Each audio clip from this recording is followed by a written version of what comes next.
Despite what their moms told them, they just aren't talented enough for radio. Unfortunately, anyone can have a show these days. Sean. Well, I'm pretty hard to figure out sometimes. In fact, I can't even figure myself out sometimes, so don't you try to. Joe. You're an idiot. And really a disloyal person. This is the Cuse Militia. Those two unapologetically biased, orange-blooded homers, Sean and Joe. It's the most bullshit thing I've seen in 30 years. Welcome, orange men and ladies. Happy Sunday. This is the Cuse Militia with Sean and Joe. Thank you so much for tuning in at Cuse Militia on the socials. Go there, join the militia, rate, review, subscribe. All of you, especially who listen on Apple iTunes, we appreciate that. Oh, man. The Orange lose in classic frustrating fashion, getting blanked 30-0 by the Cardinals. You'll hear from us. We'll hear from you in fan feedback. And we'll go over all of that fun stuff. But first, some bad news. Syracuse legend Floyd Little has entered hospice care, according to his friend and former teammate, Patrick Killeran. And, obviously, things started to look up momentarily for Floyd Little, but entering hospice is obviously never a good thing. So Little ranks 6th all-time in career rushing yards at Syracuse with 2,704 yards, 3,341 all-purpose yards from scrimmage, 49 touchdowns between 1964 and 1966. Obviously, Floyd Little was integral in making the 44 legendary.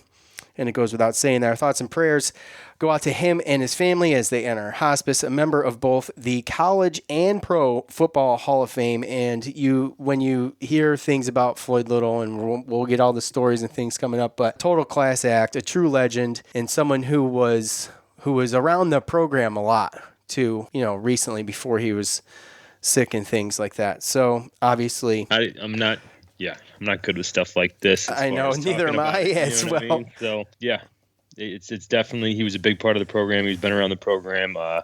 And, I'm always going to say it's unfortunate when it comes to stuff like this.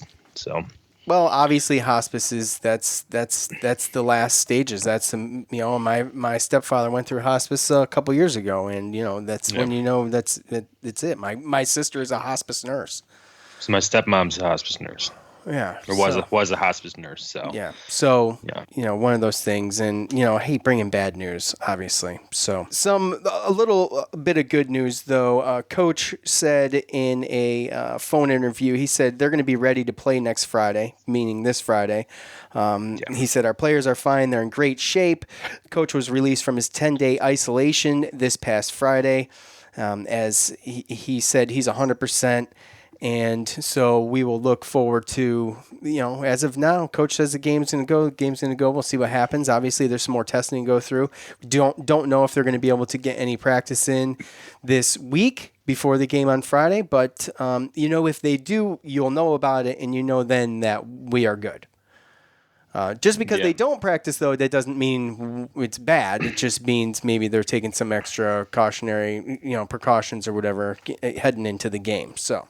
Yeah. Anyways, well, I'm glad that Coach was pretty much asymptomatic for the most part. He says that every year he gets little stuffy, allergies, changes, allergies, and he get a little fatigued. But I'm beginning to worry. Obviously, when you look at the amount of postponed games and everything like that, I'm beginning to worry that these things are going to come up, and I just feel like it's going to be very hard not to have a situation where, the team, if somebody tests positive, I feel like within 2 to 3 days of the game, I feel like there's just not going to be a game. So I'm hoping that the NCAA and the schools and everything will be a little bit lenient in being able to reschedule or push back games and stuff. But if basketball happens the way that football has happened, then I don't know. I want to be able to look forward to Syracuse basketball, especially with the way the football season's going. But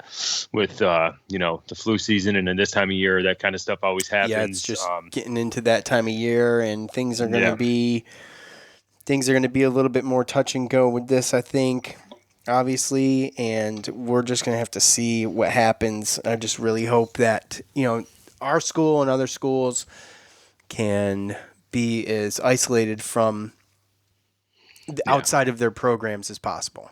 Right. Yeah. So as long as you kind of do somewhat of a bubble format, and you keep your guys close to you, and you're not going out and able to, if the contact tracing is done, hopefully it's everybody in your group. So which is good and bad, right? So if something does happen within a group, that could be bad. But as long as everybody's not going way outside their group, then you remain hopeful. So that is going to be tough, and it is not obviously something that can be monitored all the time. So obviously with the kids. So anyway, we'll see what happens. We'll start with Bryant on Friday. We'll see if that game plays, and we'll go from there. But as far as the Louisville game, let's take a look and take a listen rather to see what Coach Babers had to say after the loss. Well, obviously you got to take your hat off to Coach Satterfield. Those guys, anytime you shut out a college football team, that's a heck of a deal. And it was a very convincing win, and they have a good football team, and my hat's off to them. They did an excellent job. Obviously, I understand how young the team is. I understand the parts that are missing. Obviously, I'm extremely disappointed, but I'm also encouraged about what can happen down the road. And I have to keep that positive attitude going, because I really do believe that's the key. If you're going to go through this much pain on the negative, then there better be an upside of the teeter-totter where you're going to be able to have a lot of positive. There's no doubt that Sean is really showing off, and he's doing a nice job in a very difficult situation. And I'd imagine as we become better and better on that offensive front, that he'll even get more explosive plays with his development based off of how he's running the football. I think he's running the ball extremely well. Again, I thought that he was steady. I mean, there was one time where he got hit and he didn't turn the ball over, which is a big thing. And then all of a sudden he gets hit again. I mean, those shots are tough, especially when you think about the freshmen really haven't had an opportunity to develop their body the way they want to, with the COVID-19 and the weight rooms and all that stuff being shut down from March until they were able to get back here in June, and then small groups. They really weren't in their active lifting parties until around August. So he's going to get bigger and stronger and all that kind of stuff, and be able to take a lot more shots and stuff like that with his body. But I think that he's been hanging in there tough, and he's a tough kid. I think the defense played extremely well. I really did.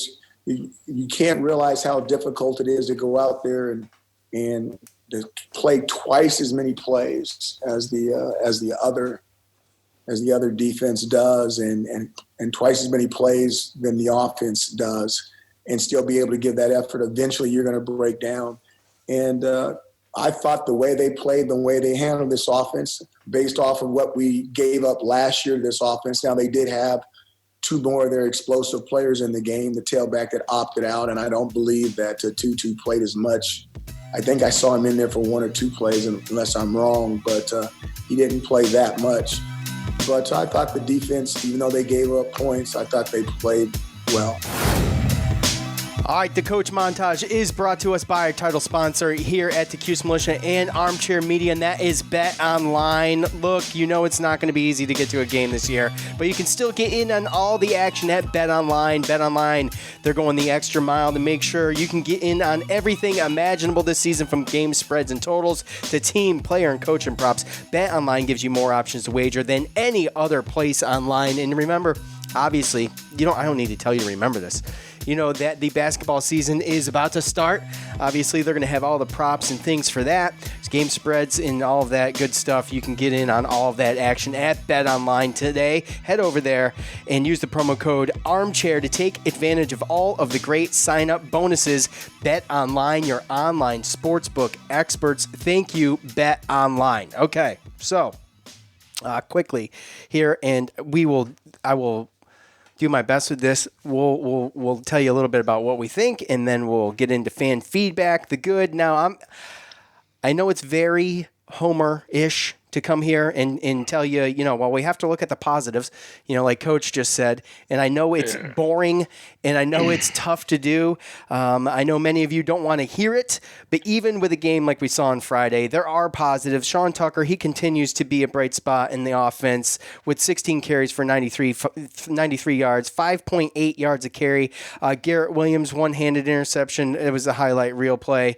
And I think the best is yet to come with this defense.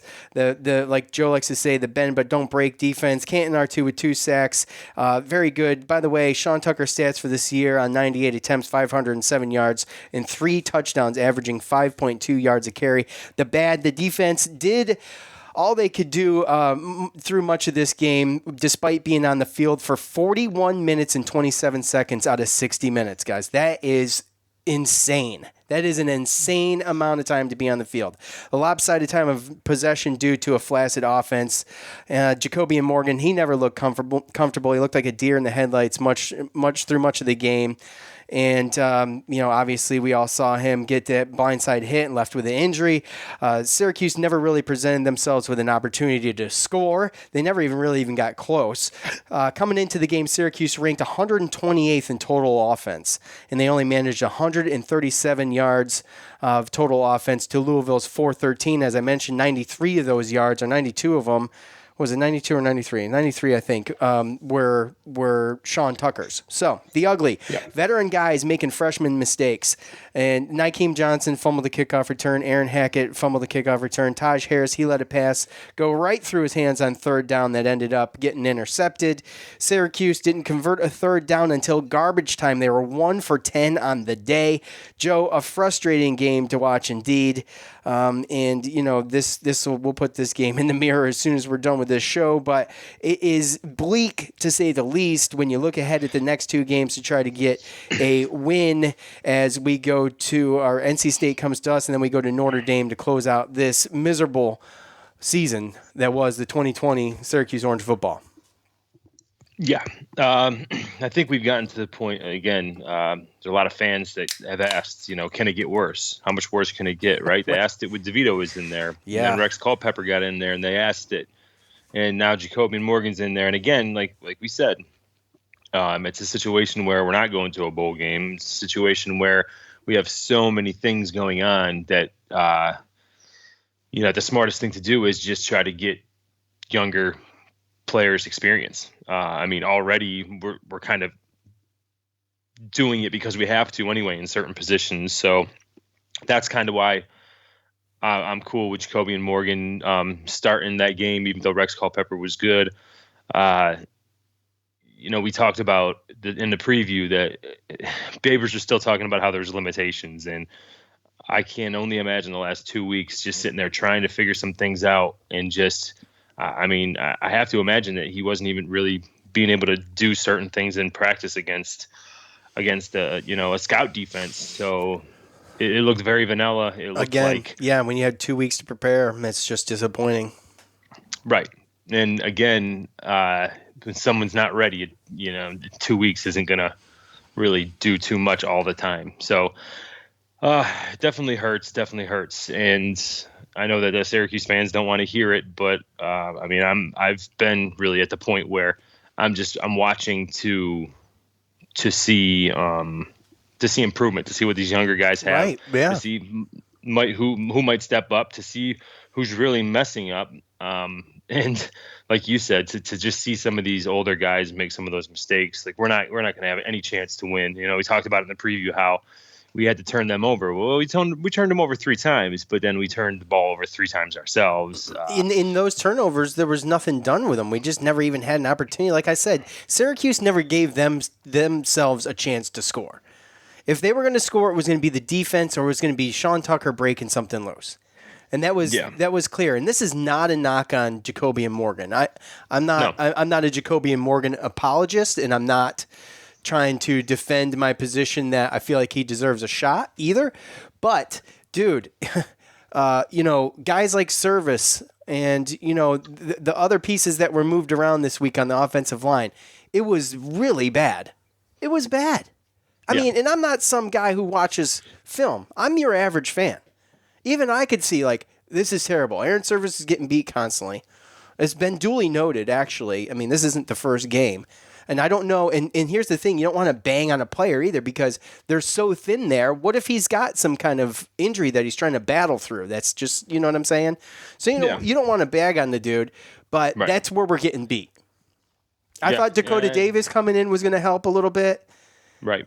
And, I know it's so frustrating. And the one thing about the offensive line that's frustrating is the fact that, I mean, we kind of knew early last year that Sam Heckel wasn't going to be able to play, and that was one that definitely hurt. Yes.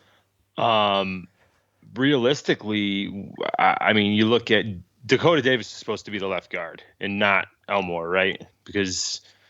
But even when you look at it, I mean, coming into this year, even if we had, our running backs that opted out and there wasn't any injuries and things like that that could hurt us, I don't know if how much better this offensive line would have been. I know, but I really don't. We'll because never really you got Dakota Davis back. No, we're not gonna. But Dakota Davis is back and he's still trying to get in shape. We've had Chris Elmore moving around. Darius Tisdale, this was his first year starting, seeing what was going on, and it's just obvious. Again, I don't know if it's just because I mean the quarterback and the running back in the past have been kind of the main guys that communicate the line to the line, what the blocking schemes are, who's blitzing, who he's going to take, everything like that, who to let go. And there's just too many times where we see two guys break through, go pretty much right past a blocker. A blocker doesn't know which one to block, and not knowing, he doesn't block either one of them, and the guys just go straight in and just clobber the quarterback. It's just happened too many times, and I would have just really, really liked to see them try to force the running issue a little bit better. I mean, I know that it was a little bit later in the game, but I mean, Tucker still had a pretty good average, and even if we get down fast, I mean, we can't just go 3 and out like this. And we've had this issue all year, but 41 minutes to 18 minutes. 18? That is just unacceptable, man. I mean, you're not winning any game. No, hell no. I mean, I didn't take note, but if I remember right, 2 out of 3 of those turnovers that Syracuse gained, those ensuing possessions on offense were 3 and outs. Almost positive. If it wasn't 3 for 3, it was at least 2 of them. Yeah. And, you look at the number of plays, and not just the time, but double the amount of plays. This defense actually did really good. I mean, look, they gave up 17 points in the second quarter, and that was like just deflating. But those were, how much of those points were off of turnovers? Do you remember, Joe, in the second quarter? Normally I write this stuff down as it goes, but it was Friday night, and I didn't. So, but, when we look and like we were talking, Joe, earlier, we look back at the game and you're just thinking like it. Honestly, I didn't want anything to do with the game after it was over. It was just it was so deflating, and I watch every second of every game, and it's just hard to muscle through and get over it. But we're not making excuses. I mean, like we talked about earlier, Joe. There's a difference between excuses and reasons. And the reason we are in the position we're in is, the 2020 COVID stuff is one reason. And the other reason is this offensive line has just never gotten off the ground. It's just never been good. We don't even really know. Let's be honest. I mean, correct me if I'm wrong, or you can feel free to disagree. We don't even really know what Tommy DeVito's potential is. No. Totally. No. Because the offensive line that we had when we had Dungy here in the 10-win season, it was good. And we saw evidence of that when Tommy DeVito came in and beat North Carolina that year. And he looked like he was the next quarterback in line, right? He was playing against, obviously, teams that weren't game planning for him, but also with a better offensive line and a better, more senior-laden running back, with Dante Strickland and the O'Neills of the world that knew what they were doing out there. I'm not saying Sean Tucker doesn't, but again, I'm sure that the freshmen are making certain mistakes and calls. I mean, that's got to be part of it. I mean, there's got to be, a lot of it is not just one reason. A lot of it is just a perfect storm. It's a multitude of things. Yeah, right. And obviously. I think again, it goes back to changing your offense coordinators and your schemes and trying to figure that stuff out. This guy Sterling Gilbert Yeah, he played or he coached with Coach Vapors as a coordinator, and he went and he got a head coaching job at McNeese State. So this guy's been used to, for the past 6, 7, 8 years, whatever, being a head coach, being kind of the guy, right? So, him and Babers really didn't get a lot of time with this roster on the field, physically, and coming up to the season to really kind of help. And again, the defense has helped. The defense has done good, but I think what's doing us in with the defense is just obviously the experience depth.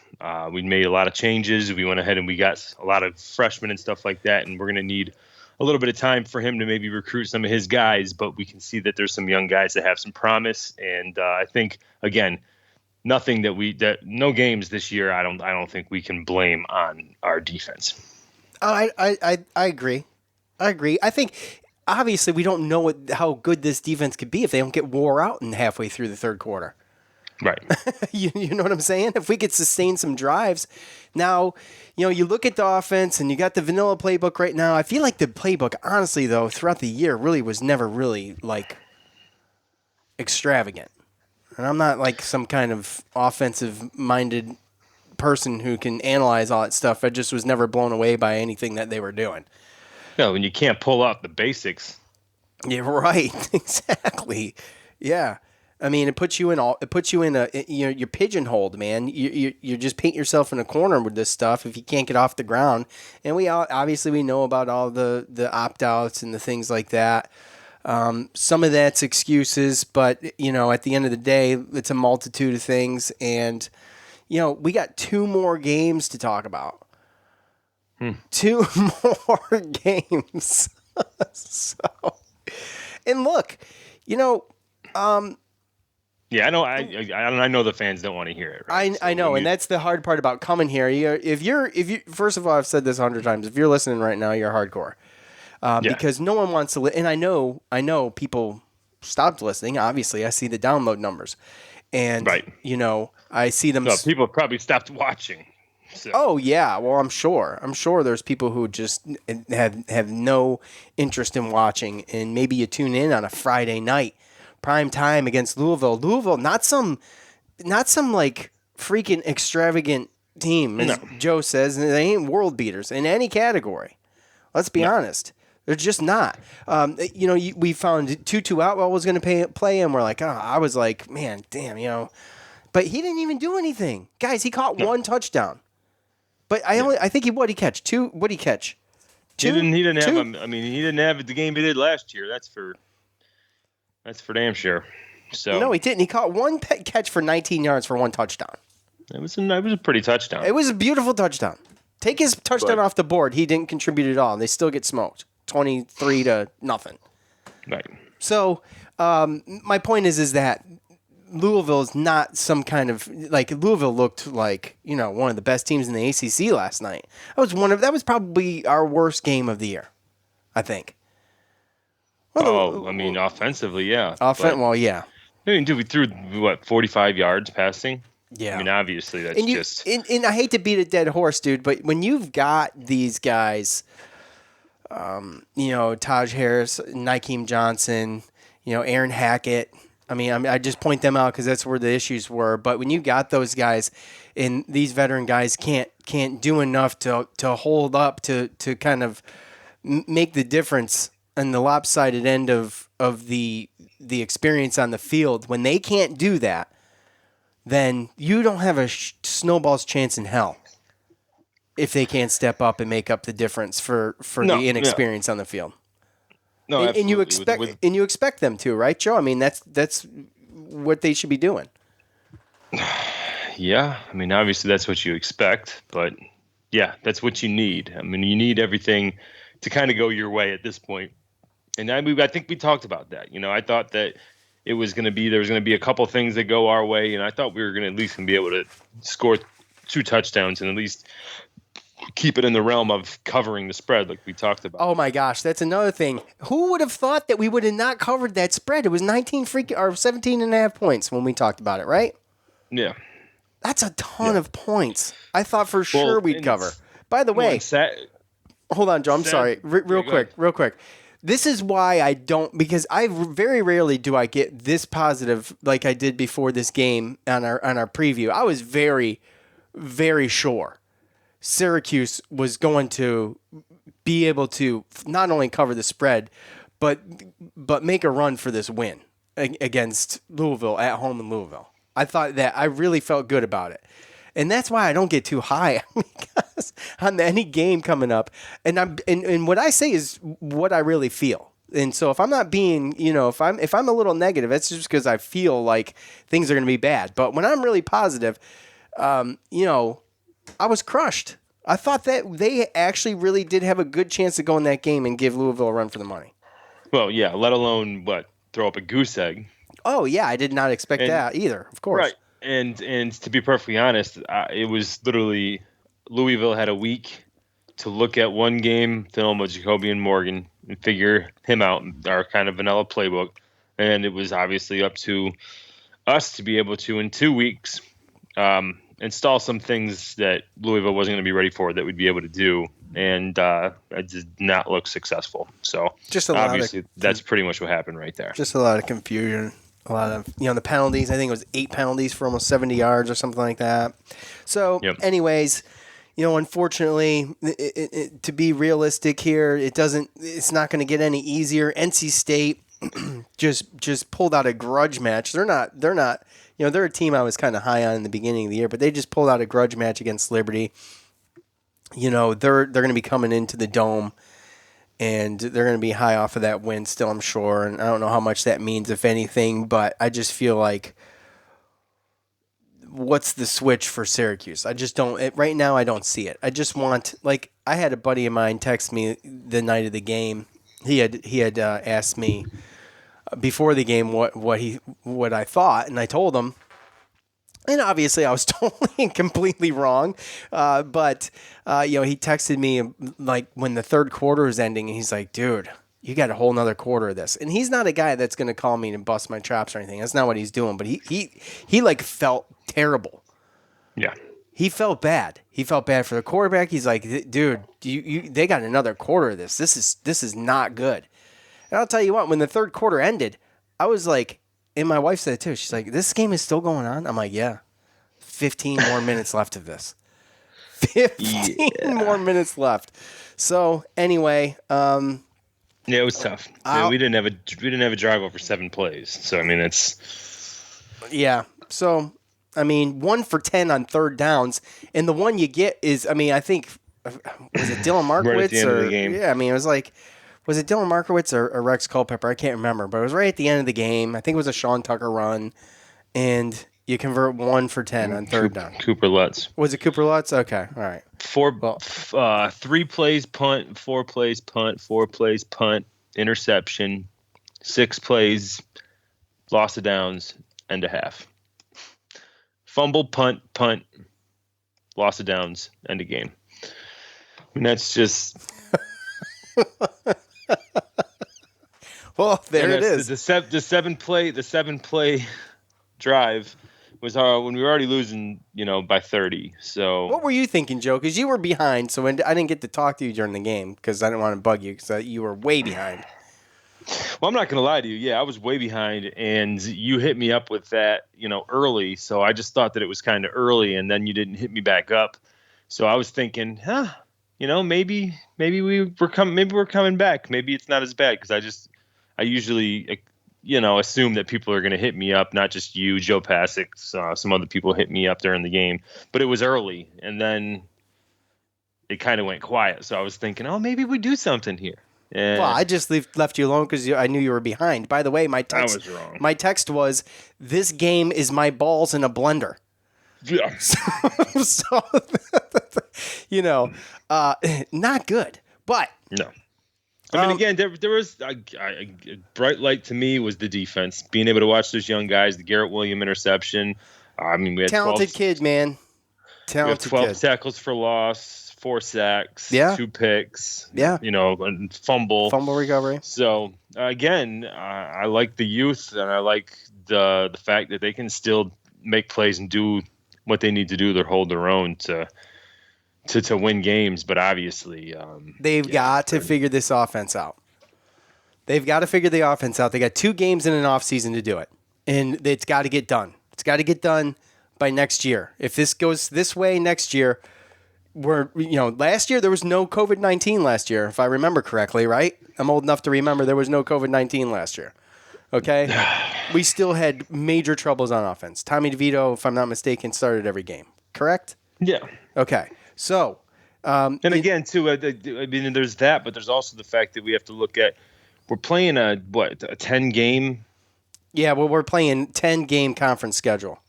Right. Yeah. So it's a situation where we normally play an 8-game, and we normally have our side that we play. Right. So they add some games that we weren't going to play to begin with, and takes away 3 conference games or 3 non-conference games that are winnable. Well, at least we thought they were winnable. That difference between reasons and excuses. That's an excuse. I mean, you're going to play in the ACC. You can play with the big dogs. You can play with the big dogs. Oh yeah, no, I get it, but I'm saying that's the difference between having a 1-7 versus having a 4-8. Sure, we could have a 4-8. Right? Absolutely.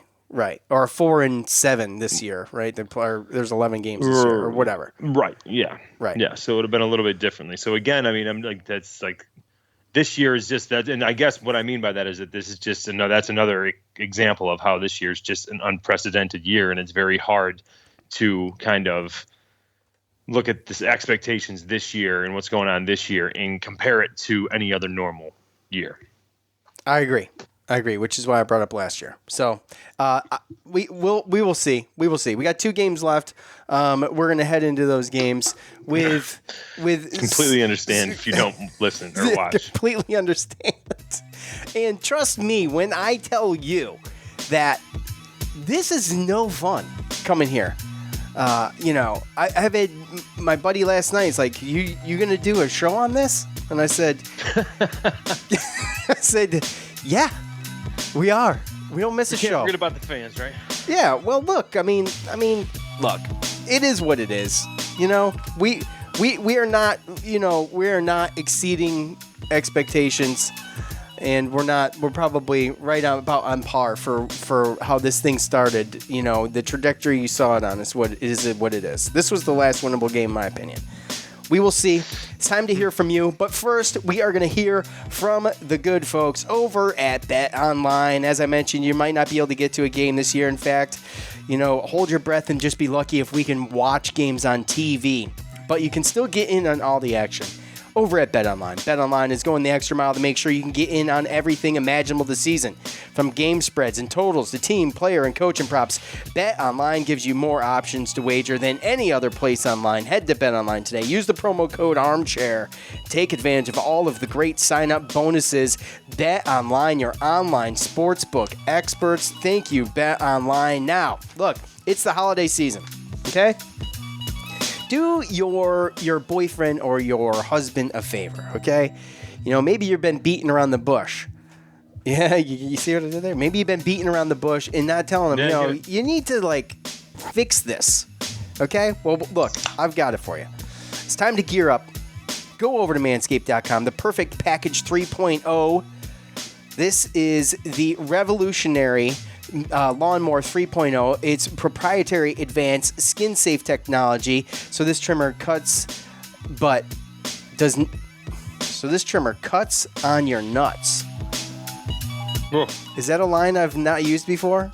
Because I don't remember it. Not used that. I definitely have not used that line, and that's my first time seeing it. But it's also waterproof, so you can use this thing in the shower, and obviously, it's got the light. We all know about the light. The light in the shower. That's great. The Lawnmower 3.0 comes inside their brand new Perfect Package 3.0, which makes for a perfect gift this holiday season. It's literally everything you need to keep trimmed, cut-free, and smelling nice. Now, listen.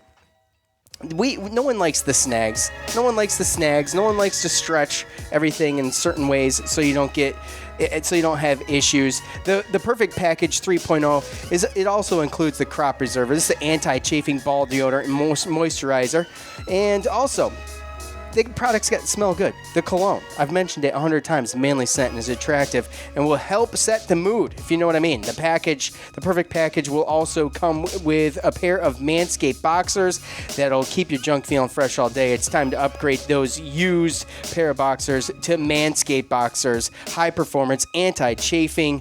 'Tis the season to go get yourself Manscaped. Head over to manscaped.com today. Get 20% off and free shipping when you use the promo code armchair at manscaped.com. That's 20% off and free shipping at manscaped.com. Use the promo code armchair. Clean yourself up. Make Santa proud this year. All right. Thank you, Manscaped. So, time for fan feedback. Brace yourselves.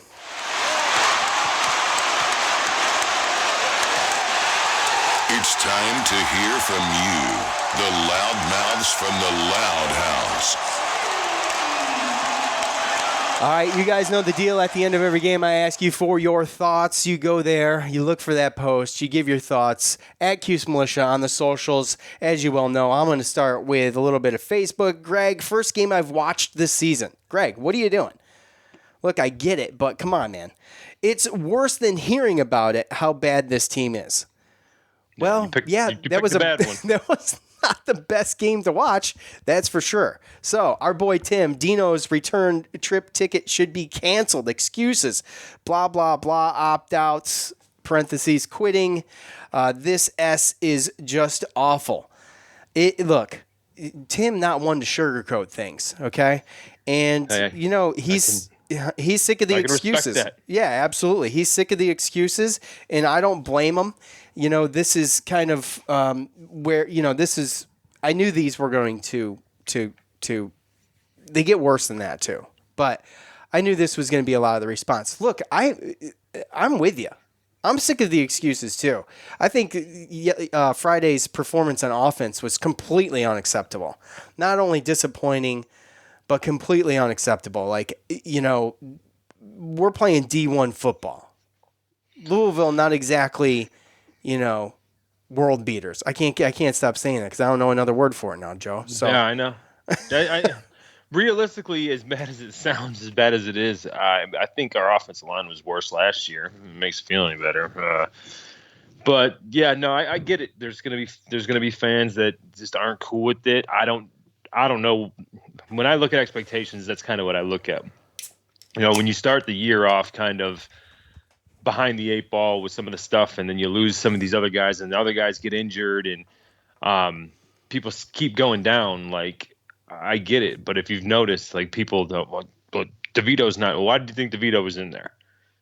He is the best option, right? And then the next best option, who knows the playbook, Rex Culpepper comes in there. Then I don't understand what the fit, like, an Eric Dungy ain't just going to magically appear inside the locker room and walk out into the field. Like, there's a reason why these coaches are playing these guys, and whether or not you want to hear it or not, the guys who started the season and what they were doing, they were the best options and availability, players that we had. And if that's not good enough for you, then that's something that you got to deal with yourself. What do you think about, speaking of, do you think that it's worth looking in the transfer portal for maybe for a upcoming junior or something?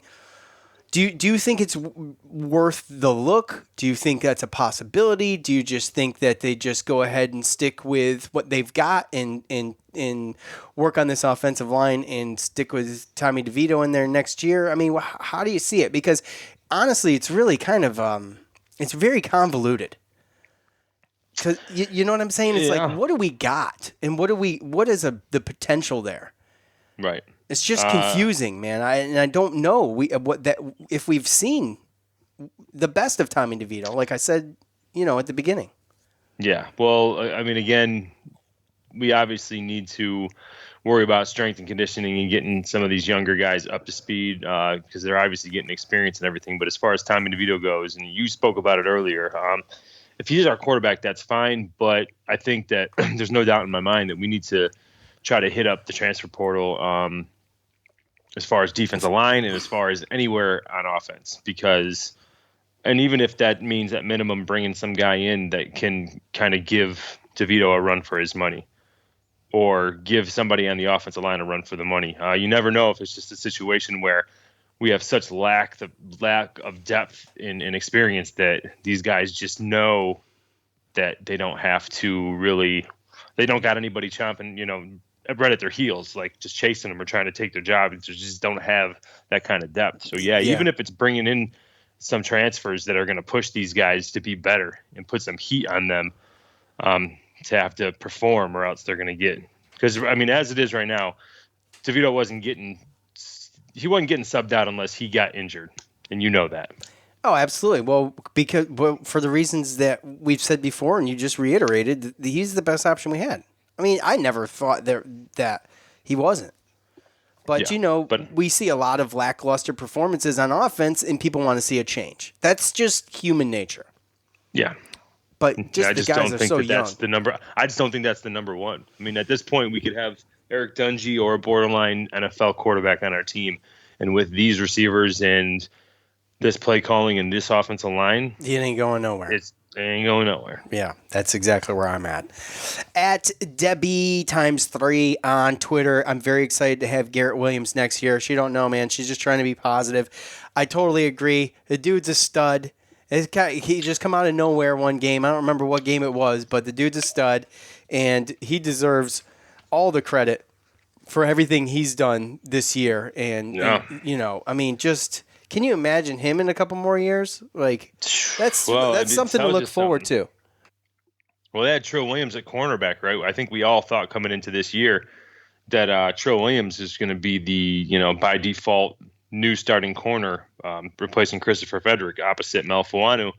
And obviously, when we saw Trill Williams move to a safety position, and we see Garrett Williams at corner, that told me enough that obviously this coaching staff has enough confidence in Garrett Williams to be able to start at corner and move Trill Williams into maybe a better, more playmaking position.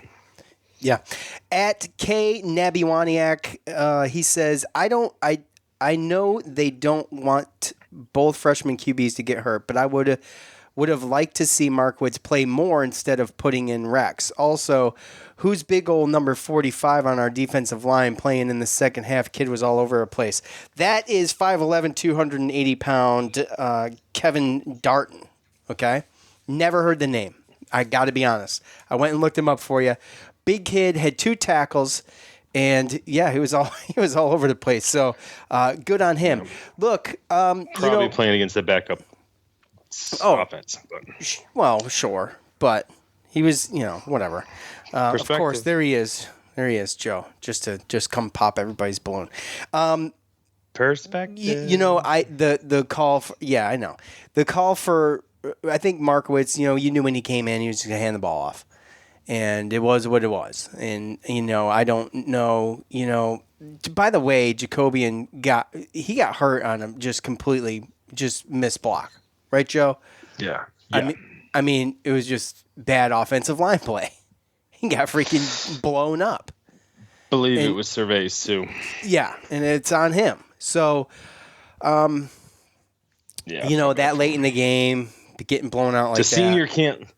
And that's like that one play is the epitome of our season, right? Exactly. You have that experienced captain, senior, who's been there for the good times. He should be probably, people were looking at him as possible borderline NFL offensive lineman, somebody who's going to come in and be a leader on that offensive line.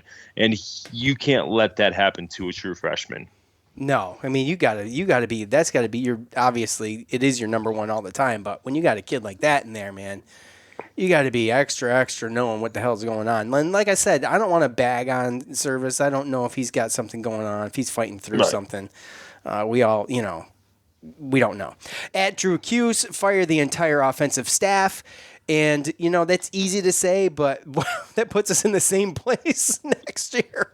Seriously. What is with automatic, fire? It doesn't go straight to firing. You got to get written up a couple times. Look, I understand the Coach Babers is an offensive-minded coach, and we're not seeing a whole lot on offense. Look, the answer is not to wipe the slate clean and start over again. I'm so sick of wiping the slate clean and starting over. Sick of it. So sick of it. And by the way, coach is going nowhere. Guys, it's not going to happen. Let's be honest. And he just got, like I said, I mean, Wild Hack bought into getting some coordinators in here that can recruit and, kind of open up the pocketbook, like we said before. And it's not just going to get all flushed down the toilet because it's some 2020 COVID year where they really weren't given a fair shake to begin with. They're going to get them to allow them to get a whole off season, get more recruiting in there, get a spring season. And next year, I mean, there's definitely going to be expectations to improve, but this shouldn't be a situation where they need to go win double-digit wins to save his job.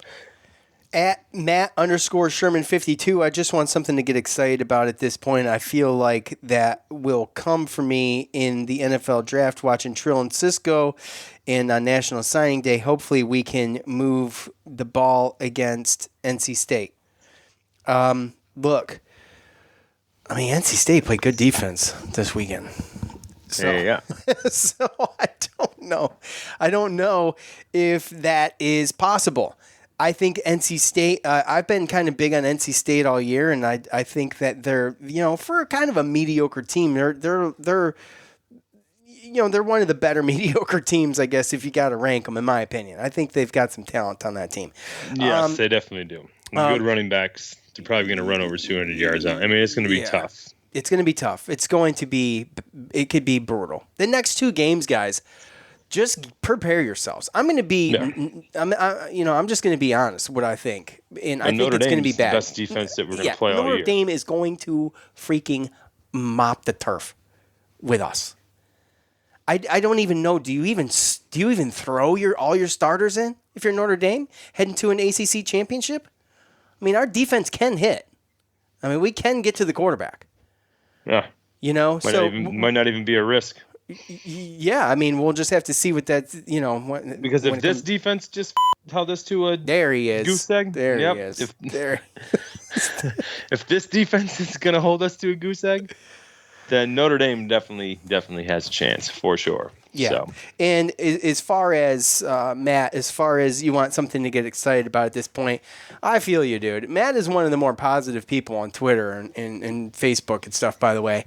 And I mean, I'm there. I've been there. Like, this is just so brutal and so deflating. And I'm tired of being an orange apologist to all my other orange friends, my brother-in-law, and just trying to stay positive. It's freaking draining. I'm with you.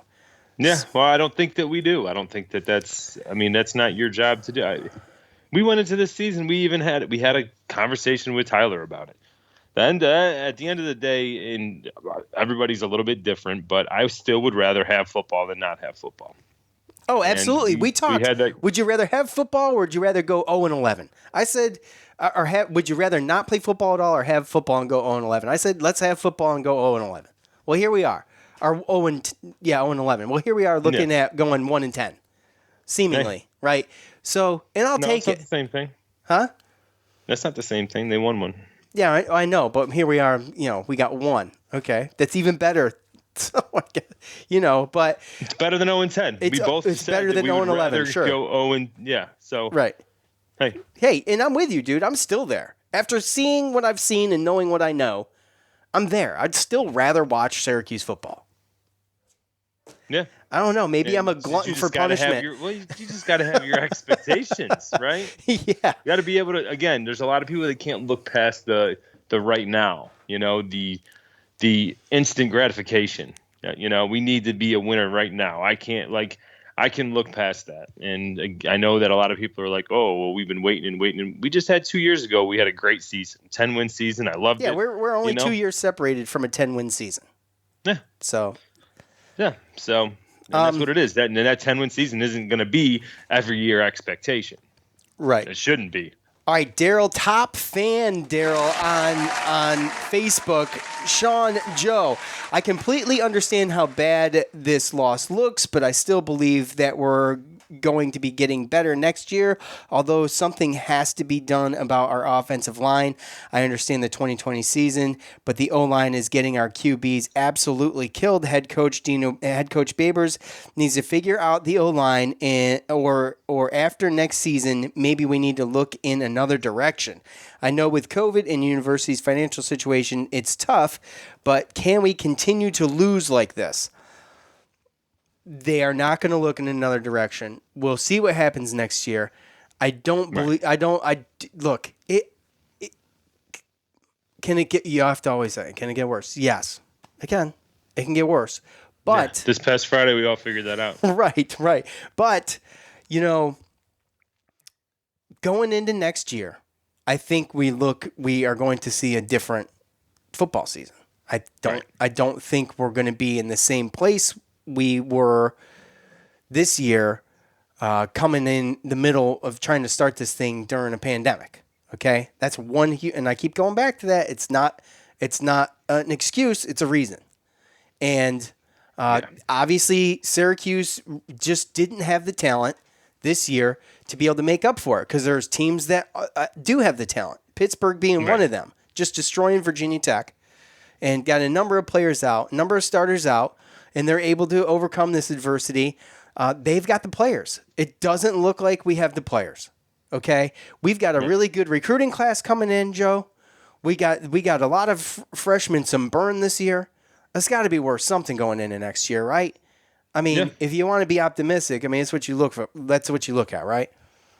That's what you got to look at. I can see a situation where we might look at certain position coaches and stuff like that, but. That offensive line, again, we need to do something. But part of the good thing about some of those teams that you just said, especially Pitt, NC State, certain teams like this, the one thing you see is that they aren't in a coaching carousel, just rotation every 3 to 4 whatever years. Exactly. They give their coaches 6, 7, 8 years to build. Then obviously they have been a little bit more successful. They're in, recruiting hotbeds, places that they can get some guys a little bit more easy. And again, that's a reason, and that's one of the bigger reasons why I think that we, just struggle to kind of maintain that kind of consistency of like an every year bowl team. Other teams just have certain advantages on us, and hopefully being able to change some more positional coaches and maybe, open up the pocketbook a little bit more to get some coaches in there. Maybe that'll help. I don't think people understand that. Private schools don't just dole out the cash like that. And, whatever people want to say, like the coaches, they want to get paid. Yeah, absolutely. Look, there's no sense in moving the main pieces of the coaching staff around just yet. Let's see what happens next year. And obviously Syracuse just didn't have it this year. They caught the worst of this, especially, I mean, I don't pay attention to a ton outside the ACC. A lot of conferences didn't even start till later.